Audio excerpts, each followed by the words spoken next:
ಸಖತ್ ಖಾರ, ಬಣ್ಣ ಮತ್ತು ರುಚಿ ಆಚಿ ಚಿಲ್ಲಿ ಪೌಡರ್.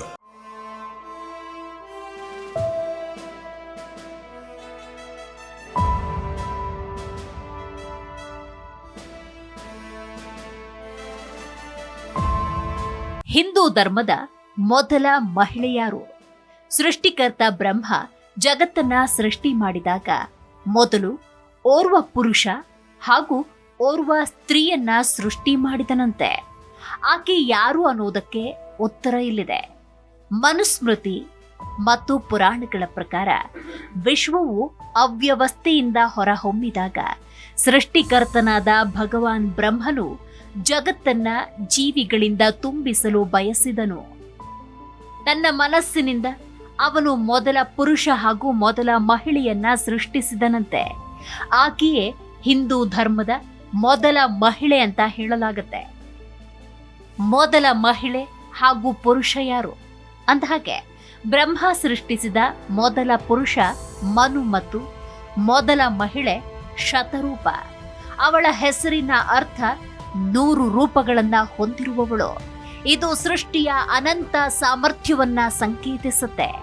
ಒಟ್ಟಾಗಿ ಮನು ಮತ್ತು ಶತರೂಪರು ಎಲ್ಲ ಮಾನವ ಕುಲದ ಪೂರ್ವಜರಾದರು. ಐಹಿಕ ಜೀವನದ ಮೊದಲ ಪೋಷಕರು ಎನ್ನಲಾಗುತ್ತೆ. ಶತರೂಪ ಪ್ರಕೃತಿ ಮತ್ತು ಸ್ತ್ರೀ ಶಕ್ತಿಯ ಸಂಕೇತ.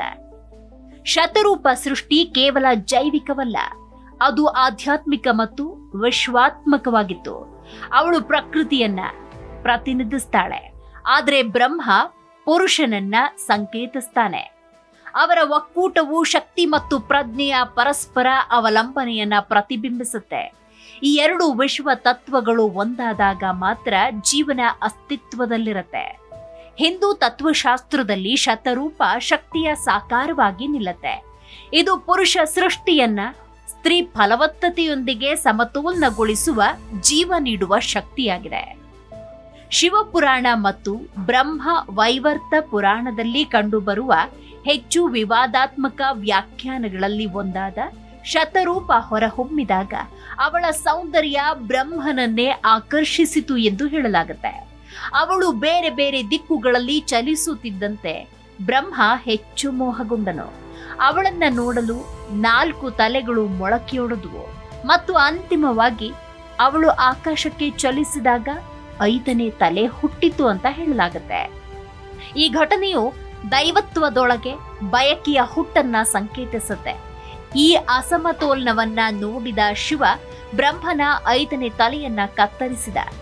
ಇದು ಕ್ರಮವನ್ನ ಪುನಃ ಸ್ಥಾಪಿಸಲು ಮತ್ತು ಸೃಷ್ಟಿಯು ಎಲ್ಲ ಜೀವಿಗಳಿಗೆ ಮೋಹ ಅಥವಾ ಕಾಮದಿಂದ ನಡೆಸಲ್ಪಡದೆ ಶುದ್ಧವಾಗಿರಬೇಕು ಅಂತ ನೆನಪಿಸುವ ವಿಶ್ವಕ್ರಿಯೆಯಾಗಿದೆ.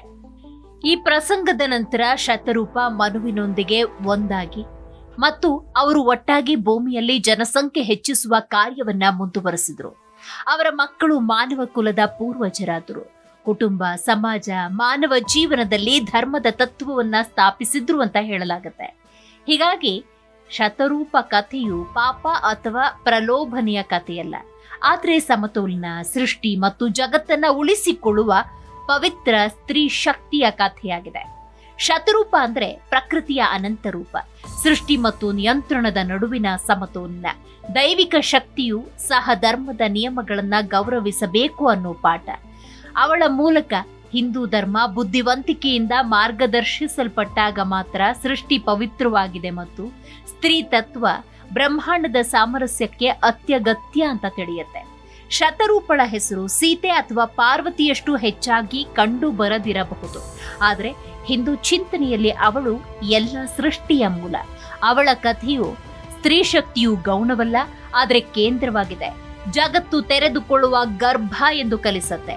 ಶತರೂಪಳನ್ನ ನೆನಪಿಸಿಕೊಳ್ಳುವ ಮೂಲಕ ಸೃಷ್ಟಿಕರ್ತ ಮತ್ತು ಸೃಷ್ಟಿಯ ನಡುವೆ, ಮನಸ್ಸು ಮತ್ತು ವಸ್ತುವಿನ ನಡುವೆ, ಬ್ರಹ್ಮ ಮತ್ತು ಶಕ್ತಿಯ ನಡುವೆ, ಎಲ್ಲ ಜೀವಗಳನ್ನ ಉಳಿಸಿಕೊಳ್ಳುವ ಶಾಶ್ವತ ನೃತ್ಯದ ನಡುವಿನ ದೈವಿಕ ಸಮತೋಲನವಿದಾಗಿದೆ.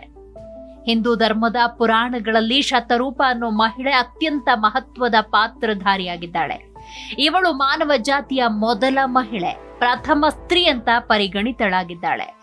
ಬ್ರಹ್ಮದೇವರು ಸೃಷ್ಟಿಯನ್ನ ಮುಂದುವರಿಸಲು ತನ್ನ ದೇಹದಿಂದಲೇ ಮೊದಲ ಪುರುಷನಾದ ಮನುವನ್ನ ಸೃಷ್ಟಿಸಿದನು.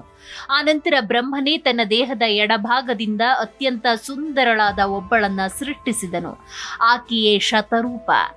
ಆಕೆಯ ಹೆಸರಿನ ಅರ್ಥ ಶತ ಅಂದ್ರೆ 100, ರೂಪ ಅಂದ್ರೆ ಸೌಂದರ್ಯ, ಆಕೃತಿ. ಆಕೆಗೆ 100 ರೀತಿಯ ಅತ್ಯಂತ ಸುಂದರ ರೂಪಗಳಿವೆ ಎಂದರ್ಥ. ಕೆಲವು ಕಡೆ ಆಕೆಯನ್ನ ಸತ್ಯರೂಪ, ಸಾವಿತ್ರಿ, ಗಾಯತ್ರಿ, ಬ್ರಾಹ್ಮಿ ಅಂತ ಕರೀತಾರೆ. ಹಾಗಾದ್ರೆ ಈ ಶತರೂಪಳ ಮಕ್ಕಳು ಯಾರು? ಶತರೂಪ ಹಾಗೂ ಮನುವಿನಿಂದ ಹುಟ್ಟಿದ ಮಕ್ಕಳು ಹಲವರಿದ್ದಾರೆ. ಪ್ರಿಯವ್ರತ, ಉತ್ತಾನಪಾದ, ಆಕೂತಿ, ದೇವಹುತಿ, ಪ್ರಸೂತಿ ಇವರ ಮಕ್ಕಳು. ಇನ್ನು ಕೆಲವು ಪುರಾಣಗಳಲ್ಲಿ ಇನ್ನೂ 2 ಪುತ್ರರಾದ ಅಗ್ನಿದ್ರ, ಕವಿ ಇತ್ಯಾದಿಗಳು ಸೇರಿ ಒಟ್ಟು 5 ಪುತ್ರರು ಹಾಗೂ 4 ಪುತ್ರಿಯರು ಎಂದು ಮುಖ್ಯ ಗ್ರಂಥಗಳಲ್ಲಿ ಉಲ್ಲೇಖಿಸಲಾಗಿದೆ. ಶತರೂಪಳು ಕೇವಲ ಮೊದಲ ಮಹಿಳೆ ಎಂದಷ್ಟೇ ಅಲ್ಲ, ಆದಿಶಕ್ತಿಯ ಒಂದು ರೂಪವೂ ಆಗಿದ್ದಾಳೆ. ಕೆಲವು ತಾಂತ್ರಿಕ ಮತ್ತು ಶಾಸ್ತ್ರ ಸಂಪ್ರದಾಯಗಳಲ್ಲಿ ಆಕೆಯನ್ನ ಸರಸ್ವತಿ, ಗಾಯತ್ರಿ, ಸಾವಿತ್ರಿ ಇತ್ಯಾದಿ ದೇವಿಯರ ಆದಿರೂಪವೆಂದು ಭಾವಿಸಲಾಗುತ್ತೆ.